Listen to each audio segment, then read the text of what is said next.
কর্মসংস্থান সহ ৮ প্যাকেজ নিয়ে আসছে বিএনপি নির্বাচনী ইশতেহার। নতুন বাস্তবতায় জোর দেওয়ার পরামর্শ।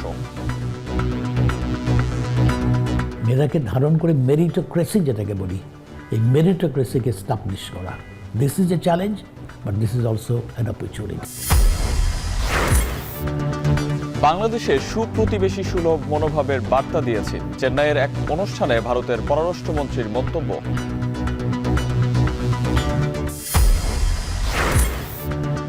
লেবাননে পোস্টাল অ্যাপে ওটিপি জটিলতা, 2 দফায় সময় বাড়িয়েও ভোগান্তি কমেনি লাখো প্রবাসীর।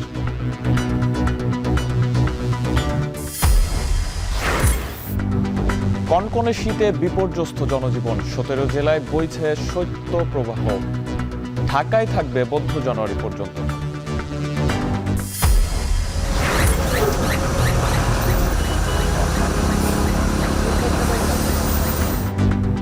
ঢাকা চট্টগ্রাম মহাসড়কের গোমতী সেতুর গার্ডারের নাট বল্টু চুরি, যানবাহন উঠলেই অস্বাভাবিক কম্পন।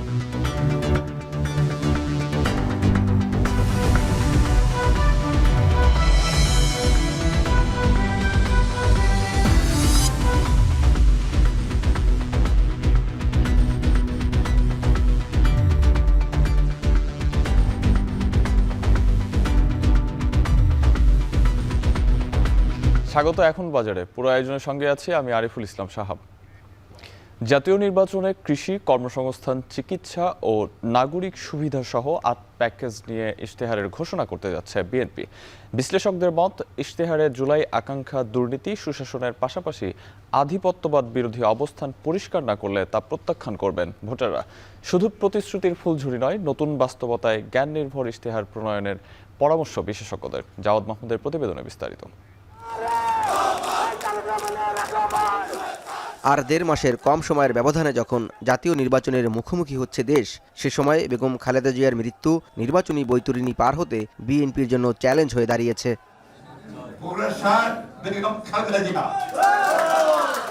যদিও বেগম জিয়ার শোক কাটিয়ে উঠে নির্বাচনমুখী যাত্রায় মনোযোগী হচ্ছে বিএনপি, তাই জনগণের সামনে ইতিমধ্যেই নিজেদের বিভিন্ন প্রতিশ্রুতি তুলে ধরছে দলটি এবং এই লক্ষ্যেই নির্বাচনের ইশতেহার তৈরিতে কাজ করছে বিএনপি।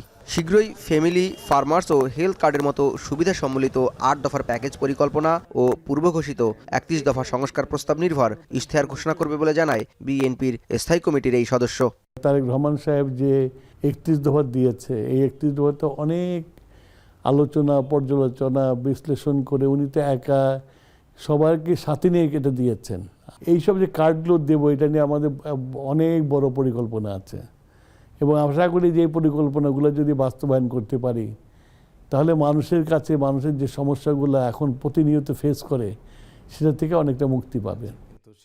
তবে ঢাকা বিশ্ববিদ্যালয়ের এই অধ্যাপক বলছেন, শুধু প্রতিশ্রুতির ফুলঝুরি নয়, ইশতেহারে জুলাইয়ের আকাঙ্ক্ষাকে প্রাধান্য দিয়ে দুর্নীতি, সুশাসনের পাশাপাশি আধিপত্যবাদ বিরোধী অবস্থান পরিষ্কার না করলে তা প্রত্যাখ্যান করবে ভোটাররা। যে একটা সুশাসন, আপনার একটা টেকসই গণতান্ত্রিক ব্যবস্থা, অর্থনৈতিক ক্ষেত্রে মানুষের দারিদ্র্য বিমোচনের যে পররাষ্ট্রনীতিটা কি হবে, কথার ফুলঝুরি দিয়ে মানুষকে বিভ্রান্ত করার যদি কেউ অপচেষ্টা করে বা আপনি গণতন্ত্রের পরিবর্তে ফেসিবাদী ব্যবস্থা করতে হয়, তাদের প্রত্যেকের কাঁধের মধ্যে 24-এর গণ অভ্যুত্থানের যে একটা বলবো যে দৃষ্টান্ত, এটা কিন্তু গরম নিঃশ্বাসের মতো তাদের কাঁধে ফেলবে। অভ্যুত্থান পরবর্তী বাংলাদেশে জনকল্যাণমুখী ইশতেহার তৈরিতে দলীয় দৃষ্টিভঙ্গি বাদ দিয়ে মেধাভিত্তিক ইশতেহার তৈরির পরামর্শ দিলেন ঢাকা বিশ্ববিদ্যালয়ের সাবেক উপাচার্য অধ্যাপক SM ফায়েজ। আমি যদি দলীয়করণ করি তাহলে তো এটা শেষ হয়ে যাবে, আর দলীয়করণ না, মেধা। এই মেধার জন্যই তো এত কিছু হলো। মেধাকে ধারণ করে মেরিটোক্রেসি যেটাকে বলি, এই মেরিটোক্রেসিকে এস্টাবলিশ করা, this is a challenge, but this is also an opportunity. নির্বাচনী ইশতেহারে অনেক কাল্পনিক প্রতিশ্রুতি দিয়ে তা বাস্তবায়ন না করার নজির থাকলেও এবারের বাস্তবতায় গণমুখী ও বাস্তবসম্মত ইশতেহার না দিতে পারলে ভোটের মাঠ থেকে ছিটকে পড়ার শঙ্কা থাকবে বলে মত বিশ্লেষকদের। জাওয়াদ মাহমুদ, এখন, ঢাকা। কনকনে শীত উপেক্ষা করে শুক্রবার সকাল থেকে রাত পর্যন্ত বেগম খালেদা জিয়ার সমাধিতে শ্রদ্ধা জানিয়েছেন নেতাকর্মী সহ সর্বস্তরের মানুষ। বেগম জিয়ার আপোষহীন চরিত্রই ভবিষ্যৎ বাংলাদেশকে পথ দেখাবে বলে মনে করেন তারা। এদিন খালেদা জিয়ার কবর জিয়ারত করেন জাইমা রহমান সহ পরিবারের সদস্যরা। সুলতানা স্বর্ণার প্রতিবেদনে বিস্তারিত। সকাল থেকে দুপুর গড়িয়ে রাত, তীব্র শীত উপেক্ষা করে জিয়া উদ্যানে সর্বস্তরের মানুষের ঢল। ফুলেল শ্রদ্ধা, প্রার্থনা আর দীর্ঘশ্বাসে সবাই স্মরণ করেন সদ্য প্রয়াত সাবেক প্রধানমন্ত্রী ও বিএনপি চেয়ারপারসন বেগম খালেদা জিয়াকে। বেগম খালেদা জিয়ার সমাধিস্থল সর্বসাধারণের জন্য উন্মুক্ত ছিল। ছুটির দিনে সপরিবারে হাজির হন বিভিন্ন শ্রেণী পেশার মানুষ। টিভিতে দেখছে, অনেক কিছু বলছে যে বাবা ওখানে যাব, একটু দেখব, সচক্ষে দেখব। খুবই আবেগ আপ্লুত থেকেই আসা আজকে। কুয়াশাচ্ছন্ন দিনে দেশের বিভিন্ন প্রান্ত থেকে আসা নেতাকর্মীরা বলেন, বেগম জিয়ার আপোষহীন নেতৃত্ব ও হার না মানার নীতি আগামী দিনে বাংলাদেশকে পথ দেখাবে। বাংলাদেশের জনগণ রক্ত দিয়েছে, তাদের রক্তের সাথে বেইমানি করে আমি বেগম খালেদা জিয়া নির্বাচনে যেতে পারি না। এই বক্তব্যের ভিত্তিতে দেখা গেল দেশটি বেগম খালেদা জিয়ার নামের পাশে যোগ হলো আপোষহীন নেত্রী। বাংলাদেশের ইতিহাসে ওনার মতো সর্বজন শ্রদ্ধেয় নেতা ভবিষ্যতে পাওয়া যাবে কিনা সন্দেহ।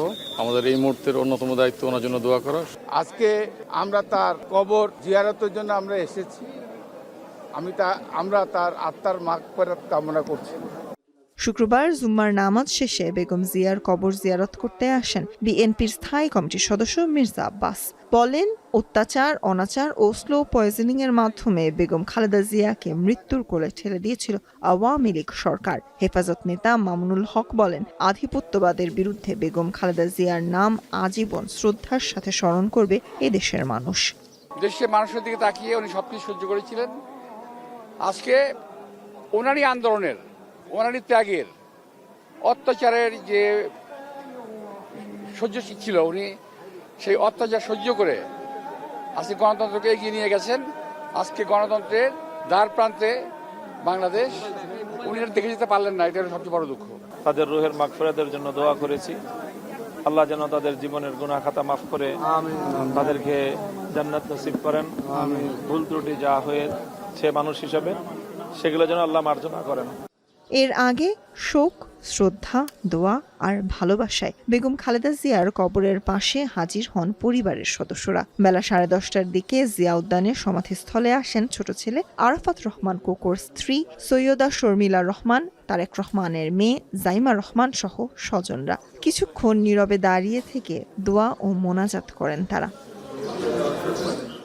গত 31 ডিসেম্বর পূর্ণ রাষ্ট্রীয় মর্যাদায় সাবেক এই প্রধানমন্ত্রীকে তার স্বামী প্রেসিডেন্ট জিয়াউর রহমানের কবরের পাশে সমাহিত করা হয়। সুলতানা স্বর্ণা, এখন ঢাকা। নির্বাচনে প্রার্থীদের মনোনয়ন যাচাই বাছাই কার্যক্রম চলছে পুরোদমে। মনোনয়ন বাতিল হচ্ছে অযোগ্য প্রার্থীদের। দেখা হচ্ছে প্রার্থী বিল বা ঋণ খেলাপি কিনা, তবে থাকছে আপিলের সুযোগ। বিস্তারিত প্রতিবেদনে। ঋণখেলাপি হওয়ায় নাগরিক ঐক্যের আহ্বায়ক মাহমুদুর রহমান মান্নার সংসদ নির্বাচনে অংশগ্রহণ করতে পারা নিয়ে ছিল সংশয়। হাইকোর্টে ঋণখেলাপির তালিকা থেকে নাম কাটানোর জন্য করেন আবেদন, তা খারিজ করে আদালত। পরে চেম্বার আদালতে আবার আপিল করেন। এবার আদালত ঋণখেলাপির তালিকা থেকে নাম বাদ দেওয়ার নির্দেশ দিলে প্রার্থিতা নিয়ে বাধা থাকে না মান্নার। গত 30 ডিসেম্বর মনোনয়ন দাখিল করেন বগুড়া 2 আসন থেকে। এবার আবার বিপাকে মাহমুদুর রহমান মান্না। শুক্রবার যাচাই বাছাই শেষে তার মনোনয়নপত্র বাতিল করেন রিটার্নিং কর্মকর্তা। হলফনামায় তারিখের গরমিল থাকায় বাতিল করা হয়েছে বলে জানান তিনি। এ নিয়ে বগুড়া 2 আসনে মনোনয়নপত্র জমা দেওয়া 7 প্রার্থীর মধ্যে বাতিল হয়েছে 4 জনের মনোনয়ন। তবে এখনও আপিলের সুযোগ থাকছে মান্নার। কুমিল্লা 1, 2, 3, 4 ও 5 সংসদীয় আসনে মোট 14 প্রার্থীর মনোনয়ন বাতিল করেছে রিটার্নিং কর্মকর্তা। বাদ পড়েছেন জামায়াতে ইসলামী মনোনীত প্রার্থী ইউসুফ সোহেল। কুমিল্লা 4 আসনে মনোনয়নপত্র বৈধ হয়েছে জাতীয় নাগরিক পার্টির প্রার্থী হাসনাত আব্দুল্লাহর। তার অভিযোগ, প্রশাসন একটি দলের দিকে ঝুঁকে গেছে। সুষ্ঠু নির্বাচন নিয়ে শঙ্কা প্রকাশ করেন তিনি। অভ্যুত্থান পরবর্তী সময়ে যেমন নির্মোহ, বস্তুনিষ্ঠ, নিরপেক্ষমূলক আমরা যেভাবে আচরণ প্রত্যাশা করি, আজকে পরে মনে হয়েছে যে নির্বাচনে কতটা নিরপেক্ষ হবে, প্রশাসন কতটা নিরপেক্ষ থাকবে, সেটি আসলে এখন আমি শঙ্কা প্রকাশ করছি। এদিকে কক্সবাজার 2 আসনে জামায়াতে ইসলামীর প্রার্থী দলটির সহকারী সেক্রেটারি জেনারেল হামিদুর রহমান আজাদের মনোনয়নপত্র বাতিল হয়েছে। আর কক্সবাজার 1 আসনে বাতিল হয়েছে 2 জনের মনোনয়নপত্র। তবে বৈধ হয়েছে বিএনপির স্থায়ী কমিটির সদস্য সালাহ উদ্দিন আহমদের মনোনয়ন। নির্বাচনে লেভেল প্লেইং ফিল্ড নিশ্চিতের আহ্বান জানান বিএনপির নেতা। নির্বাচনী মাঠে সবার জন্য সমান লেভেল প্লেইং ফিল্ড নিশ্চিত করতে হবে। নির্বাচন কমিশন এবং সরকার সবাইকে মিলে, রাজনৈতিক দলসমূহ এবং জনগণ সবাইকে মিলে এখানে আইন শৃঙ্খলা রক্ষাকারী বাহিনী এবং ভোটের অন্যান্য সহায়ক বাহিনী সবাই সহায়তা করবে। এদিকে ময়মনসিংহের 3টি আসনে যাচাই বাছাই শেষে ইসলামী আন্দোলন বাংলাদেশের প্রার্থী শরীফুল ইসলাম সহ 5 জনের মনোনয়ন বাতিল করা হয়েছে। এছাড়া চট্টগ্রাম 1-এ 3 জন, চট্টগ্রাম 2-এ 3 জন এবং চট্টগ্রাম 3 আসনে বাতিল হয়েছে 5 জনের প্রার্থিতা। এছাড়া বরিশাল সদরে বাসদের প্রার্থী ডাক্তার মনীষা চক্রবর্তীর মনোনয়নপত্র স্থগিত করা হয়েছে। সম্পূর্ণ তথ্য দিতে তাকে সময় দেয়া হয়েছে। অন্যদিকে টাঙ্গাইল 1 আসনে বিএনপির বিদ্রোহী প্রার্থী মোহাম্মদ আলী সহ 3 প্রার্থীর মনোনয়ন অবৈধ ঘোষণা করেছে রিটার্নিং কর্মকর্তা। মনোনয়ন যাচাই বাছাই কার্যক্রম চলবে আগামী 4 জানুয়ারি পর্যন্ত। আপিল শুরু হবে আগামী 5 জানুয়ারি থেকে, চলবে 11 জানুয়ারি পর্যন্ত। প্রত্যয় দাস, এখন। প্রশাসনে থাকা ফ্যাসিবাদের দোসর ও প্রতিদ্বন্দ্বী প্রার্থীর ইন্ধনে বেআইনিভাবে মনোনয়ন বাতিল করা হয়েছে বলে দাবি করেছেন কক্সবাজার 2 আসনের জামায়াত মনোনীত প্রার্থী হামিদুর রহমান।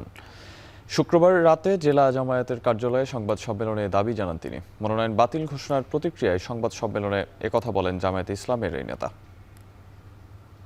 সরকার পরিস্থিতি স্বাভাবিক রাখার জন্য যে ধরনের আইনানুগ পদ্ধতি অনুসরণ করে কাজ করা উচিত এবং লেভেল প্লেইং ফিল্ড নিশ্চিত করা উচিত, প্রশাসন নিরাপত্তা এনশিওর করা উচিত।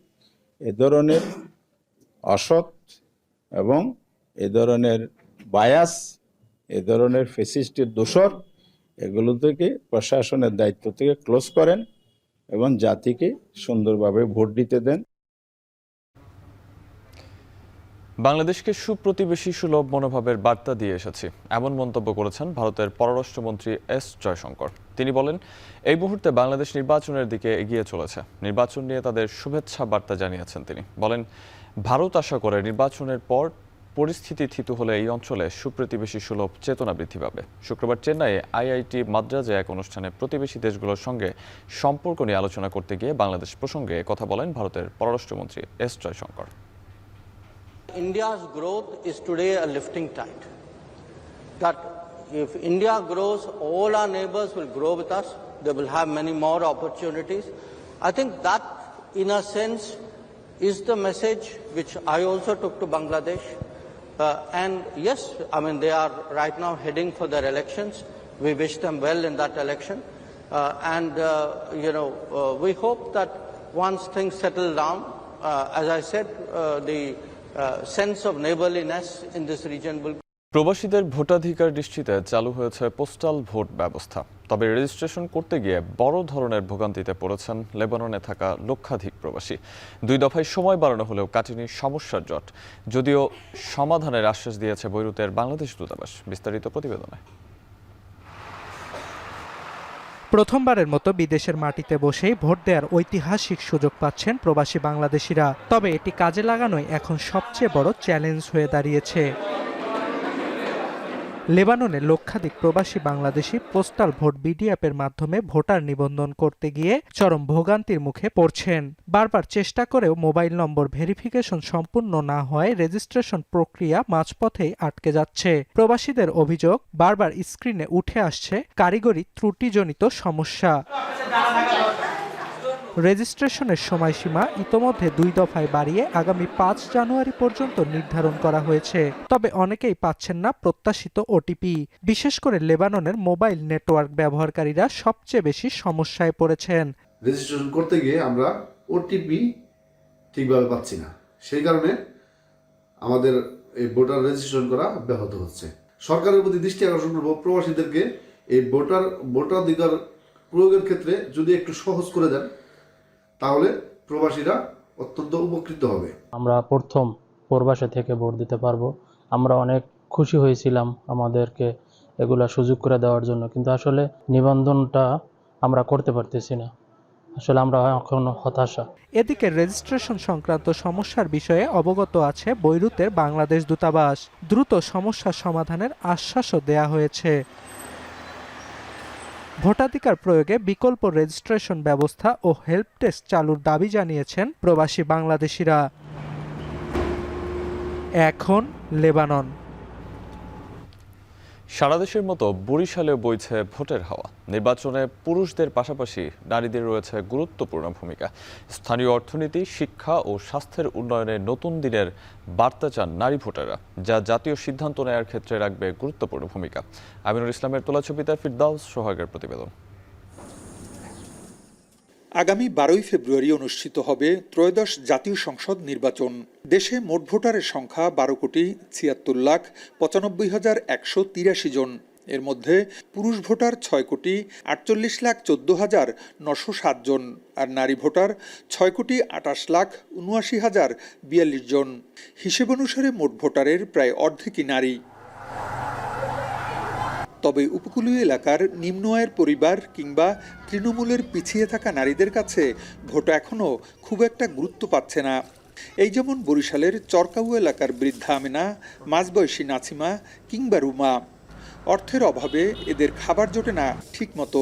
তাই আগামীতে যারা নির্বাচিত হয়ে দেশের দায়িত্ব নেবেন তাদের কাছে এই নারীদের প্রত্যাশা শুধু খেয়ে পরে বেঁচে থাকার। চাই আমরা খাইয়ে ফিনতে যাই, সুখে শান্তিতে যাইতে পারি, নাতি ফুটি লইয়া পোলা পান লইয়া সুখে শান্তিতে জানি থাকি, তার নিরাপত্তা জানি থাকে। আমি গরিব মানুষ খাই ফিনতে ভালো থাকতে চাই, সরকার যেন আমাকে দিকে নজর দেয়।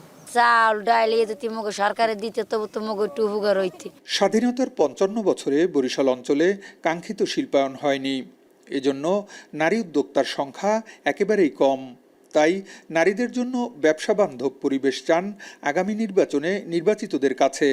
আর নারীদের স্বাস্থ্যসেবা সহ নানা সংকট দূরীকরণের দাবি নারী চিকিৎসকদের। ব্যবসা করার জন্য যে প্রয়োজনীয় কাগজপত্র সংগ্রহ করতে গেলে প্রতিটা সেক্টরই ঘুষ ছাড়া কোনো পেপার সহজভাবে পাওয়া যায় না। আগামী নির্বাচিত সরকারের কাছে আমার প্রত্যাশা যে সব দিকগুলো যেন সমাধান করা হয়। এখানে অনেক তৃণমূল জায়গা রয়েছে যেখানে চিকিৎসা সেবার মান যে পর্যায়ে আমরা প্রত্যাশা করি সেই পর্যায়ে রয়নি, যার কারণে দেখা যায় যে নারীরা অনেক সময় অকালে ঝরে যায়। তো আমি চাবো যে তৃণমূল পর্যায়েও যাতে চিকিৎসা সেবার মান উন্নতিকরণ করা হয়।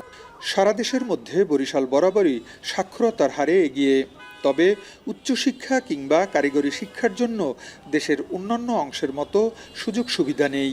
এর প্রভাব রয়েছে নারী শিক্ষার ক্ষেত্রেও। তাই ভোটে নির্বাচিতদের এসব বিষয়ে যথাযথ পদক্ষেপ নেওয়ার কথা জানান এই নারী শিক্ষাবিদ। নারীরা প্রযুক্তি নির্ভর যে শিক্ষা, আধুনিক মানসম্মত যে শিক্ষা, তার ক্ষেত্রে হয়তো বেশ খানিকটা পিছিয়ে। দক্ষতা ভিত্তিক কারিগরি যে শিক্ষা, সেই শিক্ষার সঙ্গে নারীদেরকে পরিচিত করানোর আরও যায় কিনা। বরিশালে মোট ভোটার 28,88,948 জন। এর মধ্যে পুরুষ 11,58,172 জন আর নারী 11,26,757 জন। গত 12টি জাতীয় সংসদ নির্বাচনের আগে দেয়া প্রতিশ্রুতি কতটা পালিত হয়েছিল সেটি সবারই জানা। আগামী জাতীয় সংসদ নির্বাচনে যারা নির্বাচিত হবেন তাদের দেয়া প্রতিশ্রুতি কতটা তারা পালন করবেন এখন সেটি দেখার বিষয়। ফিরদাউস সোহাগ, এখন বরিশাল। এক সপ্তাহের বেশি সময় ধরে যশোরে চলছে শীতের দাপট। গত দুদিন দেশের সর্বনিম্ন তাপমাত্রা বিরাজ করছে এই জেলায়। এদিকে চলমান মৃদু শৈত্যপ্রবাহের প্রভাবে ফেনীতে দিনের অধিকাংশ সময় দেখা মিলছে না সূর্যের। আরও জানাতে যশোর থেকে যুক্ত হচ্ছেন রিপন হোসেন, আর ফেনীর চারিপুরে আছেন সোলাইমান ডালিম। প্রথমে চলে যাচ্ছি রিপনের কাছে। রিপন, মৃদু শৈত্যপ্রবাহের প্রভাবে জনজীবনে স্থবিরতা নিয়ে বিস্তারিত জানাবেন। আসলে দিন গেলে যেন যে শীতের প্রকোপ সেটি বাড়ছে। আজকে যশোরে সর্বনিম্ন তাপমাত্রা বিরাজ করছে 10 ডিগ্রি সেলসিয়াস, যদিও গতকালকে তবে শীতের যে প্রকোপ সেটি কিন্তু রয়েছে। আমরা দেখেছি যে খেটে খাওয়া সাধারণ যে মানুষ রয়েছে তারা আজকে বাতাসের আর্দ্রতা রয়েছে ৯৭% এবং কুয়াশার যে দৃষ্টিসীমা সেটি ১০০ মিটার রয়েছে। এর ফলে বোঝা যায় আসলে কুয়াশাও পড়ছে। এই কারণে কিন্তু বীজতলা যে ধানের বীজতলা রয়েছে বড় মৌসুম সেটি কিন্তু ক্ষতিগ্রস্ত হচ্ছে, এমনটি জানিয়েছেন কৃষি বিভাগ। সাধারণ মানুষ কিন্তু ঘর থেকে বিনা প্রয়োজনে বের হচ্ছে না। খুব প্রয়োজন যেগুলো কাজ রয়েছে সেই মানুষগুলো কিন্তু বের হচ্ছে। এর ফলে যারা খেটে খাওয়া মানুষ রয়েছে, বিশেষ করে শহর রয়েছে যারা, তাদের কিন্তু যে ভাড়া সেটি কিন্তু তারা পাচ্ছেন না। সেক্ষেত্রে তাদের জীবিকার যে কষ্ট সেটি কিন্তু রয়ে গেছে। এর পাশাপাশি অন্যান্য যে পেশার মানুষ রয়েছে, সব পেশার মানুষই আসলে ঘর থেকে একটু দেরি করেই বের হচ্ছেন। আমরা দেখেছি যে সকাল ৮টা-৯টা পর্যন্ত মানুষ বের হচ্ছেন না ঘর থেকে, এরপরে আস্তে আস্তে বের হচ্ছেন। যদিও গতকাল এবং আজকের সূর্যের উঠেছে পর্যন্ত, তবে শীতের যে প্রকোপ সেটি কিন্তু কমেনি, এমনটি আমরা দেখছি। এর আগে দুদিন কিন্তু সূর্য ওঠেনি, সেক্ষেত্রে আরো শীত বেশি অনুভূত হয়েছে, এমনটি জানিয়েছেন এখানকার যারা স্থানীয় রয়েছেন তারা। সব মিলে শীতের প্রকোপ যেটি সেটি দিন গেলে কিন্তু বেড়েই চলেছে এবং এই অঞ্চলে যে শীত যখন হয় তখন শীত বেশি হয় এবং গরম কালেও কিন্তু গরম বেশি। সব মিলে এই ছিল এখান থেকে আমার কাছে শীতের খবর। ফেনীতে রয়েছে ডালিম। ডালিম, জেলায় শীতের তীব্রতা কেমন এবং জনজীবনে এর কেমন প্রভাব পড়েছে, বিস্তারিত জানাবেন। সকাল ৭টায় আমরা যে চিত্র দেখেছি, এখন সকাল ৮টায়ও কিন্তু সে চিত্রের খুব বেশি ভালো উত্তরণ হয়নি। আমরা যেমনটা দেখেছি যে গত ৩ দিন যাবতে কিন্তু ফেনীতে ক্রমাগত শীতের যে তাপমাত্রা সেটি কমার কারণে কিন্তু একদম গত ৩ দিনই সূর্য সারাদিনের কোনো অংশে একদম দেখা যায়নি বলেই চলে। এই যে পরিস্থিতি সেটি কিন্তু গত ১ সপ্তাহের বেশি সময় ধরে চলছে। যার ফলশ্রুতিতে একদম খেটে খাওয়া মানুষ, শ্রমজীবী থেকে শুরু করে গরিব অসহায় যারা রয়েছেন তাদের জীবনে একদম বেকায়দা পরিস্থিতি তৈরি হয়েছে। কথা বলেছি আমরা ফেনীর আবহাওয়া অফিসের যে পর্যবেক্ষক রয়েছেন তার সাথে। তিনি আমাদেরকে যেমনটি জানিয়েছেন যে সকালে ফেনীর তাপমাত্রা ছিল ১১.০ ডিগ্রি সেলসিয়াস, যেটি গত দুদিনও এই তাপমাত্রা ছিল, এবং বাতাসের আর্দ্রতা যেটি রয়েছে সেটি ৯৬% রয়েছে। সব মিলিয়ে বাতাসের যে শৈত্যপ্রবাহ, মৃদু শৈত্যপ্রবাহ, সেই শৈত্যপ্রবাহর কারণে কিন্তু ফেনীর যে জনজীবন সেটি অনেকটাই যুবথুব হয়ে রয়েছে। আমরা কথা বলেছি কৃষকদের সাথে। কৃষকরা যেমনটি জানিয়েছেন যে এই যে কুয়াশা এবং শীতের তীব্রতার কারণে কিন্তু তাদের যে বড় যে বীজতলা রয়েছে সেই বড় বীজতলাও ক্ষতিগ্রস্ত হচ্ছে, এবং অন্যান্য যে ফসল মাঠে রয়েছে, সবজির ফসল, সেগুলো কিন্তু ক্ষতিগ্রস্ত হচ্ছে। অনেক জায়গায় আমরা দেখেছি যে সবজির মাঠ এবং সবজির যে গাছ সেটিও নষ্ট হচ্ছে, এবং সবজির যে ফলন সেটিও নষ্ট হচ্ছে। এছাড়াও আমরা দেখেছি যে শীতের তীব্রতার কারণে ফেনীর ২৫০ শয্যার যে জেনারেল হাসপাতাল রয়েছে সেই জেনারেল হাসপাতালেও কিন্তু যে ২৫০ শয্যার রোগীর যে ধারণ ক্ষমতা সেটি ছাড়িয়ে ২ গুণ এবং ৩ গুণও রয়েছে। এছাড়াও উপজেলা যে স্বাস্থ্য কমপ্লেক্স গুলো রয়েছে সেখানেও কিন্তু আমরা যে শীতজনিত জ্বর, সর্দি, কাশি, হাঁপানি এবং ডায়রিয়া সহ যেসব রোগী রয়েছে তাদের আধিক্য আমরা বেশি দেখেছি। এছাড়াও ফেনী শহরের যেসব শীতের বস্ত্রের কাপড় দোকানগুলো রয়েছে সেখানেও আমরা ভিড় দেখেছি। জেলা প্রশাসন জানিয়েছে যে শীতগ্রস্ত মানুষেরকে শীতবস্ত্র দেওয়ার জন্য তাদেরও উদ্যোগ রয়েছে। এ ছিল ফেনীর চাড়িপুর এলাকা থেকে আমাদের কাছে ফেনীর শীত পরিস্থিতি সর্বশেষ। জনজীবনে মৃদু শৈত্য প্রবাহের বিস্তারিত জানাতে যশোর ও ফেনী থেকে যুক্ত ছিলেন রিপন ও ডালিম। সব ধরনের সবজির সরবরাহ বাড়ায় স্বস্তি ফিরেছে নওগাঁর পাইকারি বাজারে। এ নিয়ে আরও জানাতে নওগাঁর পৌর পাইকারি বাজার থেকে জানাবেন যুক্ত হচ্ছেন আব্বাস আলী। আব্বাস, বাজারে সবজির সরবরাহ অনুযায়ী দাম কেমন দেখছেন এবং কি বলছেন ক্রেতা বিক্রেতারা, বিস্তারিত জানাবেন।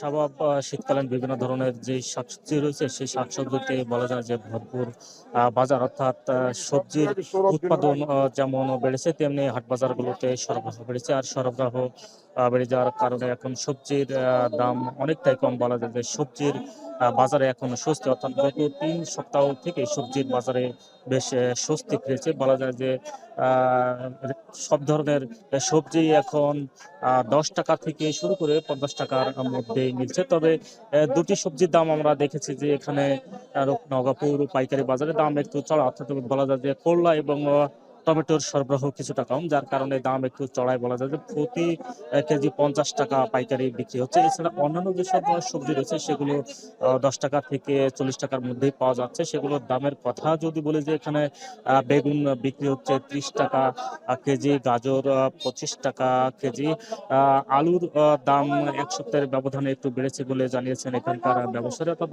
দাম বাড়ার পরে বিক্রি হচ্ছে 22 থেকে 28 টাকা কেজি, অর্থাৎ প্রতি কেজিতে বলা যায় যে 5 টাকা বেড়েছে। এছাড়া আপনারা দেখেছেন যে এই সবজির বাজারে প্রচুর পরিমাণ সিমের সরবরাহ হচ্ছে, অর্থাৎ সিমের সরবরাহ হওয়ার কারণে এই বাজারে কিছুটা স্বস্তি ফিরেছে বলা যায় যে এখানে প্রতি কেজি সিম বিক্রি হচ্ছে 15 থেকে 20 টাকা কেজি। এছাড়া ফুলকপির যেহেতু এখন উৎপাদন বেশি হচ্ছে, শুরুর দিকে যদিও দাম চড়া ছিল প্রায় 100 টাকার উপর কেজি, সেটি এখন প্রতি পিস হিসেবে বিক্রি হচ্ছে 8 থেকে 10 টাকা পিস।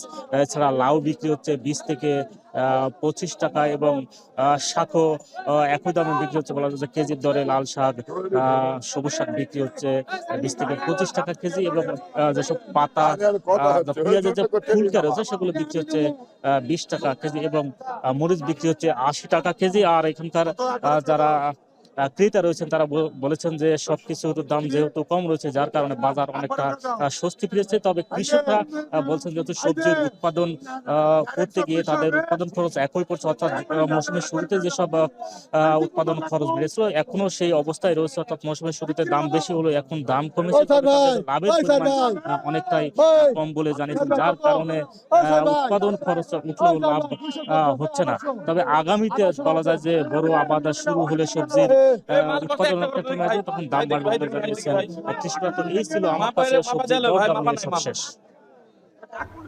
সবজি বাজারে সরবরাহ, চাহিদা ও দরদাম নিয়ে বিস্তারিত জানাতে নওগাঁ থেকে আমাদের সঙ্গে যুক্ত ছিলেন আব্বাস আলী। ঢাকা চট্টগ্রাম মহাসড়ককে বলা হয় জাতীয় অর্থনীতির লাইফলাইন। এই মহাসড়কে 1400 মিটারের বেশি লম্বা গোমতী সেতুর গার্ডার ও অ্যাবাটমেন্টের নাট বল্টু চুরি হলে যানবাহন চলাচলে অস্বাভাবিক কম্পনের সৃষ্টি হয়। পুরাতন সেতুটি বন্ধ রেখে কারিগরি ত্রুটি সমাধানের কাজ শুরু করেছে বিশেষজ্ঞ প্রকৌশলী দল। সেতুটির নিরাপত্তা বাড়ানোর দাবি যাত্রী সাধারণের। খালেদ সাইফুল্লাহর প্রতিবেদন, ক্যামেরায় ছিলেন কামরুল হাসান। ব্যস্ততম ঢাকা চট্টগ্রাম মহাসড়কের পুরাতন গোমতী সেতুটি বন্ধ রয়েছে কারিগরি ত্রুটি মেরামতের জন্য।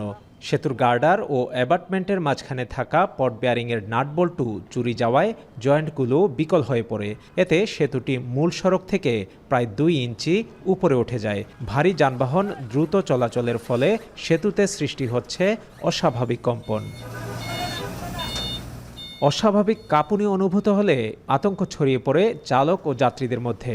নিরাপত্তার কথা বিবেচনা করে কর্তৃপক্ষ সাময়িকভাবে সেতুতে যান চলাচল বন্ধ করে। এদিক দিয়ে যত গাড়ি যাতায়াত করে ব্যাপক একটা হুমকির মুখে থাকে এবং যে কোনো সময় এটা সংস্কার না হইলে যে কোনো সময় ভাঙা পড়তে পারে। বোলগুলো নিয়ে গেছে, এখন বোল যেগুলো ভাঙা গেছিল ওগুলো খুলে দিছি, এখন প্লেট যেটা ছুটে গেলে ওইটা কাজ করে দিছি, ওয়ালিং করে দিছি। ত্রুটি শনাক্তে সড়ক ও জনপথের বিশেষজ্ঞ প্রকৌশলী দল সেতুর পরীক্ষা নিরীক্ষা শেষে সমস্যার উৎস চিহ্নিত করেন। প্রকৌশলীরা জানান, দ্রুত মেরামত শেষে সেতুটি পুনরায় যান চলাচলের জন্য খুলে দেওয়া হবে। ভবিষ্যতের জন্য একটাই কাজ হবে, প্রত্যেকটা ব্রিজকে মাঝে মাঝে এটাকে ইন্সপেকশন করতে হবে, কোনো সমস্যা দেখা দিচ্ছে কিনা বা কোনো যাবতীয় সমস্যা আছে কিনা এখানে, পুরাতন নতুন সবগুলোরই, এবং নিরাপত্তার বিষয়টাও একটু এনশিওর করতে হবে। এটার টেকনিক্যাল টিম এটা ভিজিট করে গেছেন, এই কারিগরি বিষয়টা যাচাই করা হচ্ছে আর কি।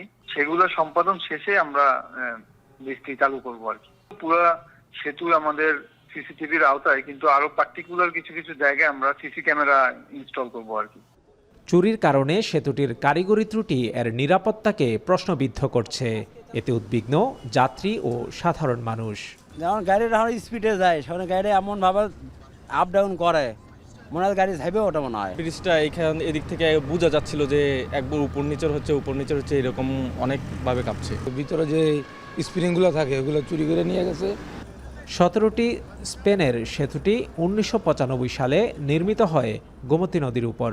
প্রতিদিন প্রায় 20,000 যানবাহন চলাচল করে এই সেতু দিয়ে। পুরাতন সেতু বন্ধ থাকলেও নতুন সেতু দিয়ে যান চলাচল স্বাভাবিক রয়েছে। সেতুর পট বেয়ারিংয়ের নাটবল্টু চুরির ফলে সেতুটি বন্ধ রেখে মেরামতের কাজ চলছে। সেতুর নিরাপত্তায় আরও জোরদার করা প্রয়োজন বলে মনে করছেন সংশ্লিষ্ট সকলে। খালেদ সাইফুল্লাহ, এখন কুমিল্লা। হাওরের পানি নেমে যাওয়ায় বোরো আবাদে দারুণ ব্যস্ত সময় পার করছেন নেত্রকোনার কৃষকরা। এই চাষাবাদ চলবে জানুয়ারির প্রথম সপ্তাহ পর্যন্ত, যা হাওর অঞ্চলের কৃষকদের সারা বছর খোরাক যোগায়। তবে কৃষি উপকরণের দাম বাড়ায় চাষাবাদে কিছুটা প্রভাব পড়লেও আবহাওয়া অনুকূলে থাকলে ভালো ফলনের আশা চাষিদের। রিফাদ আহমেদ রাসেলের প্রতিবেদনে বিস্তারিত। দীর্ঘ ৬ মাস পানিতে ডুবে থাকা হাওরের জমি থেকে পানি নামায় এখন বোরো ধান রোপণে ব্যস্ততা চাষিদের। জমিতে মাড়াই কিংবা চারা রোপণের এমন দৃশ্য এখন নেত্রকোনার প্রতিটি হাওরে। নিচু জমিগুলোতে ডিসেম্বরের মাঝামাঝি থেকে শুরু হওয়া এই চাষাবাদ চলবে জানুয়ারির প্রথম সপ্তাহ পর্যন্ত, যা হাওর অঞ্চলের কৃষকদের সারা বছরের খোরাক জোটায়। উচিতপুর হাওরের কৃষক ফজলুল হক হাওরের ১৬ কাঠা জমিতে রোপণ করেছেন হাইব্রিড জাতের ধান। গেল কয়েক বছর ভালো ফলন হওয়ায় এবারও সেই স্বপ্ন নিয়েই চাষাবাদে নেমেছেন তিনি। একই আশায় বুক বেঁধেছেন অন্য চাষিরা। গত বছর ফসল খুব ভালো ছিল, অনেক বছর কেমন হয় তা তো আর জানা নাই। আল্লাহর আশা হচ্ছে তো ভালো হইতো। চাষিরা বলছেন এবারে আবহাওয়া অনুকূলে থাকায় ভালো ফলনের সম্ভাবনা রয়েছে। তবে চলতি বছর জ্বালানি তেল থেকে শুরু করে বীজ, সার ও কীটনাশক সহ সবকিছুর দাম বাড়ায় ফলন উৎপাদনে যোগ হয়েছে বাড়তি ব্যয়। দর বেশি তো ১২০০, ১৩০০, ৮০০, ৯০০ মন তা হেদান খিদারে খুলছে। সার মাড়ি সব সবই খরচের বেশি, কামলা খরচ যা আছে সব যাবতীয় খরচের একটা বেশি হার। পাইতাম মনোর এই ৪,০০০ টাকা, ৪,৫০০ টাকা পাই, তারপরে তো পোষে না। কৃষি বিভাগ বলছে হাওরে ফসল উৎপাদনের পরিমাণ বাড়াতে মাঠ পর্যায়ে বীজ, সার সহ নানা রকম সহায়তা দেয়া হচ্ছে। বীজতলা থেকে শুরু করে একেবারে ফসল কর্তন পর্যন্ত আমরা যে ধরনের প্রযুক্তিগত সহায়তা আমরা মাঠ পর্যায়ে আমাদের যে উপসরকারি কৃষি বিস্তার আছে তাদের মাধ্যমে দিয়ে থাকি।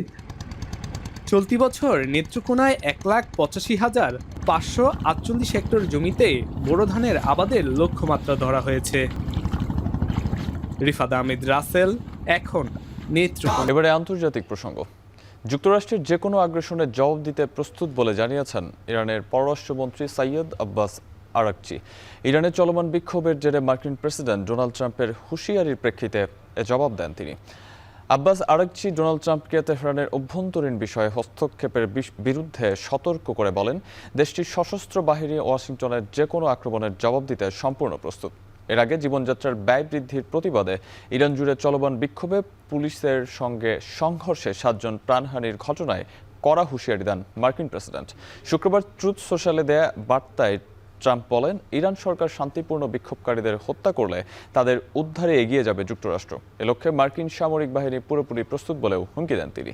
চরম অর্থনৈতিক সংকটের মধ্যে গেল ২৯ ডিসেম্বর ধর্মঘটের ডাক দেন তেহরানের দোকান মালিকরা, যা এখন গোটা দেশে ছড়িয়ে পড়েছে।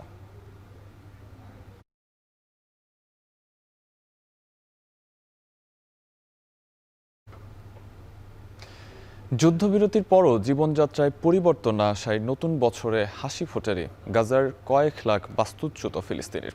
প্রচণ্ড শীত ও ক্ষুধার সঙ্গে লড়াই করা গাজাবাসীর প্রত্যাশা, নতুন বছরে সম্পূর্ণরূপে উপত্যকায় বন্ধ হবে ইসরায়েলি আগ্রাসন। অর্ণব প্রসাদের প্রতিবেদনে বিস্তারিত। ক্যালেন্ডারের পাতায় নতুন বছর, উৎসবে মাতোয়ারা বিশ্ববাসী। স্থানীয় সংস্কৃতি আর নতুনত্বের মিশেলে ইতোমধ্যে ২০২৬ সালকে বরণ করে নিয়েছে যুক্তরাষ্ট্র, যুক্তরাজ্য, কানাডা, অস্ট্রেলিয়া সহ বিভিন্ন দেশের মানুষ। কিন্তু গেল বছরের অক্টোবর থেকে গাজায় যুদ্ধবিরতি কার্যকর হলেও নববর্ষের আনন্দ নেই গাজার লাখ লাখ বাস্তুচ্যুতর। যুদ্ধদিনের মতো নতুন বছরের প্রথম দিনটিও গাজার তাঁবুতে থাকা বাসিন্দাদের কেটেছে শীত ও ক্ষুধার সঙ্গে লড়াই করে। তবুও তাদের প্রত্যাশা, নতুন বছরে আসবে পরিবর্তন। বিশ্বের অন্যান্য স্থানের আর ১০টা মানুষের মতো সুখে স্বাচ্ছন্দ্যে পরিবার নিয়ে দিন কাটবে তাদের।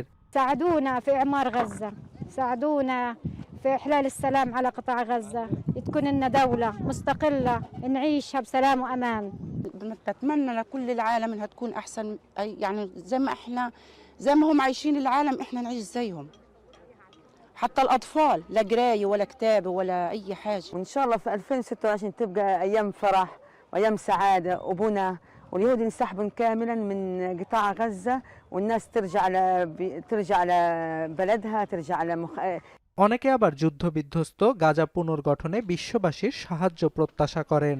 26 ان شاء الله تكون اصلح من 25 هذا وان شاء الله بيكون الحرب خلص ونهايه الحروب ونهايه هذا وان شاء الله هذا هي। এদিকে শুক্রবার বিখ্যাত অভিনেত্রী অ্যাঞ্জেলিনা জোলি গাজা সীমান্তবর্তী মিশরের রাফা ক্রসিং এবং আরিশের একটি হাসপাতাল পরিদর্শন করেন। এ সময় স্থানীয় অনেকের সঙ্গে কথা বলেন জোলি। টানা 2 বছরের আগ্রাসনের পর গেল বছরের অক্টোবরে গাজায় হামাসের সঙ্গে যুদ্ধবিরতিতে সম্মত হয় ইসরায়েল, কিন্তু নানা অজুহাতে মাঝে মধ্যেই হামলা চালিয়ে যাচ্ছে আইডিএফ। এরই মধ্যে যুদ্ধবিরতির দ্বিতীয় ও সবচেয়ে কঠিন ধাপ দ্রুত শুরুর কথা জানিয়েছেন মার্কিন প্রেসিডেন্ট ডোনাল্ড ট্রাম্প। এ ধাপে হামাসকে সম্পূর্ণরূপে নিরস্ত্রীকরণের প্রস্তাব দিয়েছে ওয়াশিংটন। অর্ণব প্রসাদ, এখন বিশ্ব। এবারে খেলার প্রসঙ্গ। তারুণের উৎসব 2025 উপলক্ষে আয়োজিত জাতীয় কাবাডি চ্যাম্পিয়নশিপে আজ হতে যাচ্ছে পুরুষ ও নারী বিভাগের চূড়ান্ত লড়াই। রাজধানীর শহীদ ক্যাপ্টেন এম মনসুর আলী জাতীয় হ্যান্ডবল স্টেডিয়ামে বসছে ফাইনালের মঞ্চ। জাতীয় কাবাডি চ্যাম্পিয়নশিপ নিয়ে বিস্তারিত ফারহান ইসলামের প্রতিবেদনে। তারুণ্যের উৎসব 2025 এই প্রতিপাদ্যকে সামনে রেখে 8 বছর পর আয়োজিত হচ্ছে জাতীয় পুরুষ ও নারী কাবাডি চ্যাম্পিয়নশিপ। শনিবার পুরুষ বিভাগের শিরোপা নির্ধারণী ম্যাচে মুখোমুখি হবে বিজেপি ও সেনাবাহিনী। অন্যদিকে নারী বিভাগের ফাইনালে ট্রফি জয়ের লড়াইয়ে মাঠে নামবে আনসার ও বিডিপি এবং বাংলাদেশ পুলিশ। নারী বিভাগের প্রথম সেমিফাইনালে ছিল নাটকীয়তা। আনসার ও বিজিবির মধ্যকার ম্যাচটি নির্ধারিত সময়ে 32-32 পয়েন্টে সমতায় শেষ হলে ম্যাচ গড়ায় টাই ব্রেকারে। স্নায়ুচাপ সামলে 39-35 পয়েন্টে জয় তুলে নেয় বাংলাদেশ আনসার।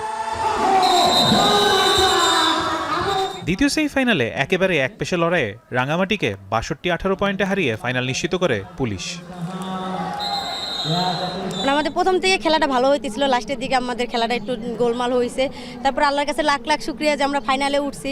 মানে আমার খুশির ঠিকানা নাই যে ফাইনাল খেলবো। আমরাও একটা করে ম্যান দিছি, আমরাও একটা করে ম্যান দিছি, এবং ওরা তো নতুন টিম, সে তো আমাদের সিনিয়ররা প্ল্যান করছে যদিও সিনিয়ররা রেড দিয়ে চলে যাওয়ার পরে ওরা যখন নর্মাল প্লেয়ার আসবে তখন আমরা ধরে রাখবো, এবং সেটাই করছে আর সেটাই আমরা পারছি। আমার টিম অনেক ভালো, ঠিক আছে। আমি যেটা মনে করি আমার ডিফেন্সও ভালো, আমার অফেন্সও ভালো, অনেক ভালো করবে এটাই আশা করি, ঠিক আছে। আমরা চ্যাম্পিয়ন ফাইট দেবো ইনশাল্লাহ। পুলিশ টিমের স্ট্রং পয়েন্ট দুইটাই, অফেন্স ডিফেন্স। পুরুষ বিভাগের প্রথম সেমিফাইনালে নৌবাহিনীকে 40-37 পয়েন্টে হারিয়ে ফাইনালে ওঠে বিজিবি। অন্য ম্যাচে হাড্ডাহাড্ডি লড়াইয়ে বিমান বাহিনীকে 33-30 পয়েন্টে পরাজিত করে ফাইনালের টিকিট কাটে সেনাবাহিনী। জয়ের পর নিজেদের অনুভূতির কথা জানালেন দুই দলের খেলোয়াড়রা। অনেকটা নার্ভাস ফিল করছি যে এরকম চ্যাম্পিয়ন টিমকে আমরা ব্যাট করতে হলে কী হবে, তখন ঠান্ডা মাথায় নিজেরা কন্ট্রোল করে টিমটাকে বার করতে পারছি। যখন পয়েন্টটা সমান সমান হয়েছিল তখন আমি ভাবছি যে আমার কিছু করতে হবে, এই মুহূর্তে আমি না করলে আর কেউ করতে পারবে না। সেই হিসেবে মনে করেন যে আমি আমার দায়িত্বটা নিয়ে খেলছি এবং আল্লাহর রহমতে আল্লাহ ম্যাচ বাহির করে দিয়েছে। আমাদের দীর্ঘদিনের প্রতীক্ষা যে আমরা ফাইনালে যাব, অনেক দিন যাবত আমরা ফাইনাল খেলতে পারতেছি না। ইনশাআল্লাহ ফাইনালে বিজিবির সাথে আমরা ভালো খেলবো, ভালো খেলে বিজয় ছিনিয়ে নিয়ে যাবো ইনশাআল্লাহ। শনিবার বিকাল 4টায় পুরুষ বিভাগের এবং বিকাল 5টায় অনুষ্ঠিত হবে নারী বিভাগের ফাইনাল ম্যাচ। সব মিলিয়ে জাতীয় কাবাডির ফাইনালে অপেক্ষা করছে জমজমাট এক লড়াই।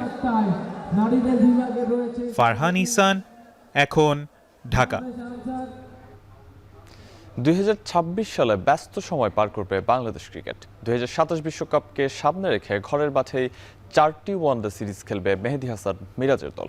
দীর্ঘদিন পর বাংলাদেশে আসছে ভারত ও অস্ট্রেলিয়া। শুক্রবার প্রকাশিত সূচিতে নিশ্চিত করেছে বিসিবি। বিস্তারিত প্রতিবেদনে। বছর 3 আগে ওয়ানডে ফরম্যাটে বৈশ্বিক অঙ্গনে বড় এক নাম হয়ে উঠেছিল বাংলাদেশ। তবে 2023 সালের পর থেকে পারফরম্যান্সের গ্রাফ অনেকটাই নিম্নমুখী। ঘরে বাইরে একের পর এক সিরিজ হারে র্যাঙ্কিংয়ে তলানির দিকে অবস্থান টাইগারদের। শঙ্কা জেগেছে 2027 বিশ্বকাপে সরাসরি অংশগ্রহণ নিয়ে। এরই মাঝে প্রকাশিত হয়েছে 2026 সালের সূচি।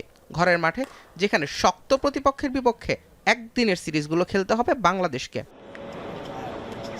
চলতি বছরের জুনে বাংলাদেশে ওয়ানডে সিরিজ খেলবে অস্ট্রেলিয়া। দীর্ঘ 15 বছর পর বাংলাদেশে ওয়ানডে খেলবে তারা। সবশেষ 2011 সালে ঢাকায় সিরিজ খেলেছিল অজিরা। 3 ম্যাচের ওয়ানডে সিরিজের সঙ্গে থাকছে টি-20 সূচিও। সেপ্টেম্বরের একই রকমের ওয়ানডে এবং টি-20 সিরিজ খেলতে আসবে ভারত। 2022 সালের পরে এটিই হবে টিম ইন্ডিয়ার বাংলাদেশের প্রথম সফর। 2025 সালে নির্ধারিত ছিল সাদা বলের এই সিরিজটি। অবশ্য বাংলাদেশের ওয়ানডের বছর শুরু হবে মার্চে পাকিস্তানের সফর দিয়ে, আর এপ্রিলে আসবে নিউজিল্যান্ড। এছাড়া মে মাসে পাকিস্তান আসবে 2 ম্যাচের টেস্ট সিরিজে, আর ঘরের মাঠে বাংলাদেশের শেষ সিরিজ অক্টোবরে, যেখানে ওয়েস্ট ইন্ডিজ বাংলাদেশের বিপক্ষে খেলবে 2 টেস্ট। সব মিলিয়ে 2026 সালে ঘরের মাঠে 12 ওয়ানডে, 9 টি-20 এবং 4 টেস্ট খেলবে টাইগাররা। জুবায়ের আহমেদ, এখন। শেষ করছে এখন বাজার, তবে তার আগে শিরোনামগুলো জানাবো আরও একবার। কর্মসংস্থান সহ 8 প্যাকেজ নিয়ে আসছে বিএনপির নির্বাচনী ইশতেহার, নতুন বাস্তবতায় জোর দেওয়ার পরামর্শ। মেধাকে ধারণ করে মেরিটোক্রেসি যেটাকে বলি, এই মেরিটোক্রেসিকে স্টাবলিশ করা, this is a challenge, but this is also an opportunity. বাংলাদেশের সুপ্রতিবেশী সুলভ মনোভাবের বার্তা দিয়েছে চেন্নাইয়ের এক অনুষ্ঠানে ভারতের পররাষ্ট্রমন্ত্রীর মন্তব্য।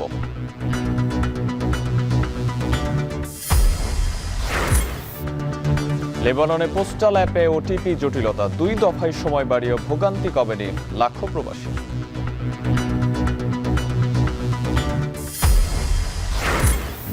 কনকনে শীতে বিপর্যস্ত জনজীবন, 17 জেলায় বইছে শৈত্যপ্রবাহ, ঢাকায় থাকবে মধ্য জানুয়ারি পর্যন্ত।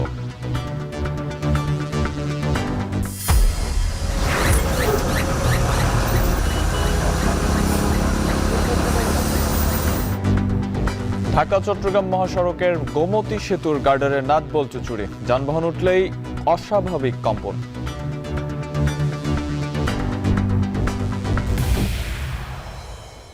এই ছিল এখন বাজারে। এখন টেলিভিশন ওয়েবসাইটে দেখতে ভিজিট করুন www.ekhon.tv। এছাড়াও ফেসবুকে দেখতে ভিজিট করুন facebook.com/tv.ekhon, আর ইউটিউবে দেখতে ভিজিট করুন youtube.com/c/ekhon tv।